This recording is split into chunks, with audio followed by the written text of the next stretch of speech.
Hi hello friends, welcome back to Nagaraj paramedical YouTube channel. Friends, ನಿನ್ನೆ ಒಂದು ವಿಡಿಯೋದಲ್ಲಿ ಕೂಡ ಅಪ್ಡೇಟ್ ಮಾಡಿದ್ದೆ. ಸೊ ಇವತ್ತಿಲ್ಲ ನಾಳೆ ಪ್ಯಾರಾಮೆಡಿಕಲ್ದು ಫಸ್ಟ್ ಇಯರು ಮತ್ತು ಸೆಕೆಂಡ್ ಇಯರ್ದು ರಿವ್ಯಾಲ್ಯೂಯೇಷನ್ಸ್ ರಿಲೇಟೆಡ್ ನೋಟಿಫಿಕೇಷನ್ಸ್ನ ರಿಲೀಸ್ನ ಮಾಡ್ತಾರೆ ಅಂತೇಳಿ. ಸೊ ಫೈನಲಿ ನಮ್ಮ ಪ್ಯಾರಾಮೆಡಿಕಲ್ ಬೋರ್ಡ್ ಏನು ಮಾಡಿದಾರಪ್ಪ ಅಂದಮೇಲೆ ಇವತ್ತು ಆ ಒಂದು ನೋಟಿಫಿಕೇಷನ್ಸ್ನ ರಿಲೀಸ್ನ ಮಾಡಿರುವಂಥದ್ದು. ಓಕೆನಾ, ರಿಲೀಸ್ನ ಮಾಡಿರುವಂಥದ್ದು. ಸೊ ಈ ಒಂದು ನೋಟಿಫಿಕೇಷನಲ್ಲಿ ಏನೇನು ಅವ್ರು ಅಪ್ಡೇಟ್ಸ್ನ ಕೊಟ್ಟಿದ್ದಾರೆ ಅಂತೇಳಿ ನಮ್ಗೆ ಕ್ಲಿಯರಾಗಿ ಸ್ಟೆಪ್ ಬೈ ಸ್ಟೆಪ್ ನಾನು ನಿಮಗೆ ತಿಳಿಸ್ತಾ ಬರ್ತೀನಿ. ಸೊ ಏನಾದರೂ ಡೌಟ್ಸ್ ಏನಾದರೂ ಇದ್ದರೆ ನೀವು ಕಮೆಂಟ್ಸ್ನ ಮಾಡಿ ನನಗೆ ತಿಳಿಸ್ಬೋದು. ಓಕೆನಾ ಫ್ರೆಂಡ್ಸ್? ಸೊ ಫಸ್ಟು ನಾನು ನಿಮಗೆ ನಿನ್ನೆ ಹೇಳಿದ್ದೆ, ಸೊ ಏನೇ ಒಂದು ನೀವು ಅಪ್ಲಿಕೇಶನ್ಸ್ ಏನಾದರೂ ಹಾಕ್ತೀರಾ ಅಂದಮೇಲೆ ಅಫಿಷಿಯಲಿ, ಸೊ ಆ ಒಂದು ಬೋರ್ಡ್ ಅಂಡರ್ ಒಂದು ನೋಟಿಫಿಕೇಷನ್ಸ್ ರಿಲೀಸ್ ಮಾಡಬೇಕು. ಸೊ ಅಂದಾಗಲೇ ಮಾತ್ರ ನಮಗೆ ಅಪ್ಲಿಕೇಶನ್ಸ್ನ ಹಾಕಲಿಕ್ಕೆ ಬರೋದು ಅಂತ ನಿಮಗೆ ಎವ್ರಿ ವಿಡಿಯೋದಲ್ಲಿ ನಾನು ನಿಮಗೆ ಹೇಳ್ತಾ ಬರ್ತೀನಿ. ಓಕೆನಾ? ಸೊ ಫೈನಲಿ ನಮ್ಮ ಪ್ಯಾರಾಮೆಡಿಕಲ್ ಬೋರ್ಡ್ದವರು ಕೂಡ ಒಂದು ನೋಟಿಫಿಕೇಷನ್ಸ್ನ ರಿಲೀಸ್ನ ಮಾಡಿರುವಂಥದ್ದು. ಸೊ ಈಗ ಅದರ ಮೇಲೆ ಕ್ಲಿಕ್ನ ಮಾಡಿ ನೋಡೋಣ. ಸೊ ಏನೇನು ಅಪ್ಡೇಟ್ಸ್ನ ನಮ್ಮ ಪ್ಯಾರಾಮೆಡಿಕಲ್ ಬೋರ್ಡ್ದವರು ಪ್ರೊವೈಡ್ನ ಮಾಡಿದ್ದಾರೆ ಅಂಥೇಳಿ. ಓಕೆನಾ? ಸೊ ಭಾಳ ಡೀಪಾಗಿ ಏನು ಹೇಳಲಿಕ್ಕೆ ಹೋಗೋದಿಲ್ಲ. ಸೊ ನಿಮಗೇನಾದ್ರು ಡೌಟ್ಸ್ ಏನಾದರೂ ಇದ್ದರೆ ನೀವು ಕಮೆಂಟ್ಸ್ನ ಮಾಡಿ, ಸೊ ನಾನು ನಿಮಗೆ ರಿಪ್ಲೈನ ಮಾಡಿ, ಸೊ ಅದಕ್ಕೆ ಅಂತೇಳಿ ನಾವು ಒಂದು ಸೊಲ್ಯೂಷನ್ಸ್ನ ಪ್ರೊವೈಡ್ನ ಮಾಡ್ತೀನಿ. ಓಕೆನಾ? ಸೊ ಫಸ್ಟ್ ಆ್ಯಂಡ್ ಫಾರ್ಮೋಸ್ಟು ಇದು ಗೊತ್ತಿರಬೇಕಾಗಿರುವಂಥದ್ದು. ಸೊ ಅಪ್ಲಿಕೇಶನ್ಸ್ ಯಾವಾಗ ಸ್ಟಾರ್ಟ್ ಆಗುತ್ತೆ, ಯಾವಾಗ ಕ್ಲೋಸ್ ಆಗುತ್ತೆ, ಆಮೇಲೆ ಈಚ್ ಸಬ್ಜೆಕ್ಟ್ಸ್ ಅವರು ಫೀಸ್ ಏನು ಇಟ್ಟಿದ್ದಾರೆ ಅಂತೇಳಿ ನಮಗೆ ಗೊತ್ತಾಗಬೇಕಾಗಿರುವಂಥದ್ದು.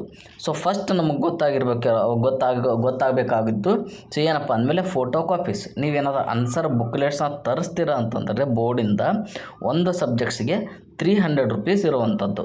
ಪ್ಯಾರಾಮೆಡಿಕಲ್ ಬೋರ್ಡ್ ಚಾರ್ಜಸ್ ಬರೋದು ನಿಮ್ಮದು ಆನ್ಸರ್ ಬುಕ್ಲೆಟ್ಸ್ನ ತರಿಸಲಿಕ್ಕೆ 300 ರೂಪೀಸ್ ಪೇಮೆಂಟ್ನ ಮಾಡಬೇಕು. ಬಟ್ ಈ ಪೇಮೆಂಟ್ಸ್ನ ಮಾಡಬೇಕು ಅಂದಮೇಲೆ ಯಾವಾಗಿಂದ ಸ್ಟಾರ್ಟ್ ಆಗುತ್ತೆ, ಯಾವಾಗ ಕ್ಲೋಸ್ ಆಗುತ್ತೆ, ಇವೆರಡೂ ಅಪ್ಲಿಕೇಶನ್ಸ್ನ ಹಾಕಲಿಕ್ಕೆ ಸೊ ನಿಮಗೆ ನಾಳೆಯಿಂದನೇ ಡೇಟ್ಸು ಸ್ಟಾರ್ಟ್ ಆಗುವಂಥದ್ದು. ಓಕೆನಾ? ಸೊ ಫೋಟೋ ಕಾಪೀಸ್ ಹಾಕ್ತೀರಿ, ಇಲ್ಲಪ್ಪ ರಿವ್ಯಾಲ್ಯೂಯೇಷನ್ಸ್ನೇ ಹಾಕ್ತೀರಾ ಅಂತಂದಮೇಲೆ ನಾಳೆಯಿಂದ ಡೇಟ್ ಸ್ಟಾರ್ಟ್ ಆಗುತ್ತೆ. ನೀವು ಹಾಕ್ಬೋದು ನಾಳೆಯಿಂದ. ಫೋಟೋ ಕಾಪೀಸಿಗೆ ಲಾಸ್ಟ್ ಡೇಟ್ ಇರೋದು ಬರೀ 2 ದಿನ ಮಾತ್ರ. 5, 6, 7 ಬರೀ 3 ಡೇಸ್ ಅಷ್ಟೇ ನಿಮಗೆ ಡೇಟ್ಸ್ನ ಕೊಟ್ಟಿರುವಂಥದ್ದು. ಈ 3 ಡೇಸಲ್ಲೇ ಮಾತ್ರ ನೀವು ಫೋಟೋ ಕಾಪೀಸ್ನ ಹಾಕಬೇಕು. ಆಮೇಲೆ ಒಂದು ಫೋಟೋ ಕಾಪೀಸ್ಗೆ ಯಾವ ಚಾರ್ಜಸ್ ಇರೋದು 300 ರೂಪೀಸ್. ಓಕೆನಾ? ರಿವ್ಯಾಲ್ಯೂಯೇಷನ್ಸ್ ಫೀಸ್ ಬಂದುಬಿಟ್ಟು 1000 ರೂಪೀಸ್ ಇದೆ. ಸೊ ಇದು ಕೂಡ ನಾಳೆಯಿಂದನೇ ಸ್ಟಾರ್ಟ್ ಆಗುತ್ತೆ. ಈ ಒಂದು ಅಪ್ಲಿಕೇಶನ್ಸ್ 13ನೇ ತಾರೀಕಿಗೆ ಕ್ಲೋಸ್ ಆಗುವಂಥದ್ದು. ಆಮೇಲೆ ಒಂದು ಜನ ಯಾರು ಸೆಕೆಂಡ್ ಇಯರ್ DMLT ಇದ್ದವ್ರಿಗೆ ಡೌಟ್ಸ್ ಬರುವಂಥದ್ದು, ಸೊ ನಂದು ಅನಾಟಮಿ ಫಿಸಿಯಾಲಜಿ ಇದೆ, ಸೊ ನಾನು 2 ಸಬ್ಜೆಕ್ಟ್ಸಾ ಏನು 1 ಸಬ್ಜೆಕ್ಟ್ಸಾ, ಇದಕ್ಕೆ 1000 ರೂಪೀಸ್ ಪೇಮೆಂಟ್ ಮಾಡ್ಬೇಕಾ, 2000 ಪೇಮೆಂಟ್ ಮಾಡ್ಬೇಕಂತೇಳಿ. ಸೊ ಅನಾಟಮಿ ಫಿಸಿಯಾಲಜಿ, ಸೊ ಅವ್ರಿಗೆ ಗೊತ್ತಿರೋ ಪ್ರಕಾರ QP ಕೋಡ್ ನಮ್ಗೆ 2 ಇದಾವೆ ಸರ್, ಸೊ ಹಾಗಾಗಿ ನಾವು 2000 ಪೇಮೆಂಟ್ ಮಾಡ್ಬೇಕಂತೇಳಿ ಆ ಥರ ಏನೂ ಇರೋದಿಲ್ಲ. ಅನಾಟಮಿ ಫಿಸಿಯಾಲಜಿ ಕೂಡ 1000 ಅಷ್ಟೇ ನೀವು ಪೇಮೆಂಟ್ನ ಮಾಡಬೇಕು. ಅದು 1 ಸಬ್ಜೆಕ್ಟ್ಸ್ ಅಂತೇಳಿ ಕನ್ಸಿಡರ್ನ ಮಾಡುವಂಥದ್ದು. ಆಮೇಲೆ 1 ಸಬ್ಜೆಕ್ಟ್ಸ್ಗೆ ಅಷ್ಟೇ 1000 ರೂಪೀಸು. ನೀವು 2 ಸಬ್ಜೆಕ್ಟ್ಸ್ಗೆ ಏನಾದರೂ ಹಾಕ್ತೀರಾ ಅಂದಮೇಲೆ, ಓಕೆನಾ, 2 ಸಬ್ಜೆಕ್ಟ್ಸ್ ಏನಾದರೂ ಹಾಕ್ತೀರಾ ಅಂದಮೇಲೆ, ಸೊ ಇದಕ್ಕೆ 2 ಸಬ್ಜೆಕ್ಟ್ಸಿಗೆ 2000, 3 ಸಬ್ಜೆಕ್ಟ್ಸ್ ಏನಾದರೂ ಹಾಕ್ತೀರ ಅಂದಮೇಲೆ 3000, ಮೋರ್ ದ್ಯಾನ್ 2 ಹಾಕ್ತೀರ ಅಂದಮೇಲೆ ನೀವು ಎಷ್ಟು ಸಬ್ಜೆಕ್ಟ್ಸ್ ಹಾಕ್ತಿರೋ ಅಷ್ಟು 1000 ನೀವು ಪೇಮೆಂಟ್ನ ಮಾಡ್ತಾ ಬರಬೇಕು. 1 ಸಬ್ಜೆಕ್ಟ್ಸಿಗೆ ಮಾತ್ರ ಪಕ್ಕ 10,000 ರೂಪೀಸ್ ಇರುವಂಥದ್ದು. ಓಕೆನಾ? ಪರ್ ಪೇಪರ್ ಅಂತೇಳಿ ಅವ್ರು ಕೊಟ್ಟಿರುವಂಥದ್ದು. ಎವ್ರಿ ಇಯರ್ ನೀವು ಹಾಕ್ತಾನೆ ಬರ್ತಿರ್ತೀರ. ಸೊ ನಿಮ್ಗೆ ಆಲ್ರೆಡಿ ಗೊತ್ತು ಕೂಡ ಇರುತ್ತೆ. ಓಕೆನಾ? ಅದು ಅನಾಟಮಿ ಫಿಸಿಯಾಲಜಿ ಆಗಿರಲಿ, ಆಮೇಲೆ ಬೇರೆ ಸಬ್ಜೆಕ್ಟ್ಸ್ದವರು ಆಗಿರಲಿ, ಬೇರೆ ಕೋರ್ಸ್ದವರು ಆಗಿರಲಿ, QP ಕೋಡ್ ಅದೇನಾದರೂ ಒಂದೇ ಸಬ್ಜೆಕ್ಟ್ಸ್ ಅಂತ ನಾವು ಕನ್ಸಿಡರ್ ಏನಾದರೂ ಮಾಡಿದರೆ ಅದಕ್ಕೆ ನೀವು 1000 ರೂಪೀಸ್ ಅಷ್ಟೇ ಪೇಮೆಂಟ್ನ ಮಾಡ್ತಾ ಬರಬೇಕು. ಆಮೇಲೆ ಇನ್ನೊಂದು ಮೋಸ್ಟ್ ಇಂಪಾರ್ಟೆಂಟ್ ಏನಪ್ಪ ಅಂದಮೇಲೆ, ಸೊ ನಾವು ಫಸ್ಟ್ ಫೋಟೋ ಕಾಪಿನ ಹಾಕ್ತೀನಿ, ಇದರದ್ದು ರಿಸಲ್ಟ್ ಬಿಟ್ಟಾದಮೇಲೆ ರಿವ್ಯಾಲ್ಯೂಯೇಷನ್ಸ್ ಹಾಕ್ಬೋದಾ ಅಂತೇಳಿ ಈ ಥರ ಯಾವುದೇ ಕಾರಣಕ್ಕೂ ಮಿಸ್ಟೇಕ್ಸ್ನ ಮಾಡ್ಕೊಳಕ್ಕೆ ಹೋಗಬೇಡಿ.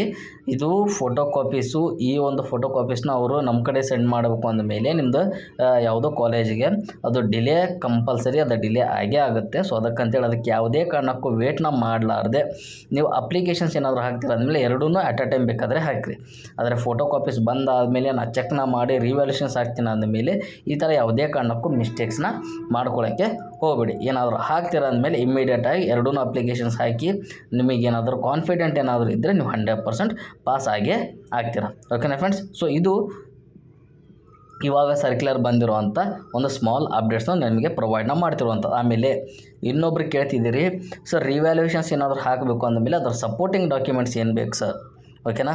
ಸಪೋರ್ಟಿಂಗ್ ಡಾಕ್ಯುಮೆಂಟ್ಸ್ ಏನು ಬೇಕು ಅಂತಂದ ಮೇಲೆ ಇವಾಗ ಏನು ಪ್ರೆಸೆಂಟ್ ನೀವು ರಿಸಲ್ಟ್ಸ್ ಶೀಟ್ನ ತೊಗೊಂಡಿದ್ದೀರೋ ಮಾರ್ಕ್ಸ್ ಲೀಸ್ಟ್ನ, ಇಲ್ಲಪ್ಪ ಆ ಒಂದು ಯಾವುದು ಜೆರಾಕ್ಸ್ ಶೀಟ್ನ ನೀವೇನು ಆನ್ಲೈನಲ್ಲಿ ಚೆಕ್ ಮಾಡಿರ್ತೀರಲ್ಲ, ಸೊ ಆ ಒಂದು ಶೀಟ್ನ ನೀವು ನಮಗೆ ಯಾವುದು ಎನ್ಕ್ಲೋಜರ್ಸ್ನ ಮಾಡಿ ಅದಕ್ಕೆ ಒಂದು ನಿಮ್ಗೆ ಅಟ್ಯಾಚ್ನ ಮಾಡಿ ನಮಗೆ ಕೊಟ್ಟರೆ ನಾವು ಅಪ್ಲಿಕೇಶನ್ಸ್ನ ಹಾಕಿ ಬೋರ್ಡ್ಗೆ ಸಬ್ಮಿಟ್ನ ಮಾಡುವಂಥದ್ದು. ನಿಮ್ಮದು ರಿಸಲ್ಟ್ಸ್ ಕಾಪಿ ನಮಗೆ ಕಂಪಲ್ಸರಿ ಬೇಕೇ ಬೇಕು. ಅದು ಇಲ್ಲ ಅಂದಮೇಲೆ ಇನ್ ಕೇಸ್ ಅದೇನಾದರೂ ನಿಮ್ಮ ಕಡೆ ಇರಲಿಲ್ಲ ಅಂದಮೇಲೆ ಸೆಕೆಂಡರಿ ಆಪ್ಷನ್ಸ್ ಸೊ ಇತ್ತಪ್ಪ ಅಂದಮೇಲೆ ನೀವು ಅದನ್ನು ತೊಗೊಂಡೋಗಿ ಕಾಲೇಜಲ್ಲಿ ಯಾವುದು ಸಬ್ಮಿಟ್ನ ಮಾಡಿ. ಓಕೆನಾ ಫ್ರೆಂಡ್ಸ್, ಮತ್ತೇನಾದ್ರು ಡೌಟ್ಸ್ ಏನಾದರೂ ಇದ್ದರೆ ಕಮೆಂಟ್ಸ್ನ ಮಾಡಿ. Thank you friends.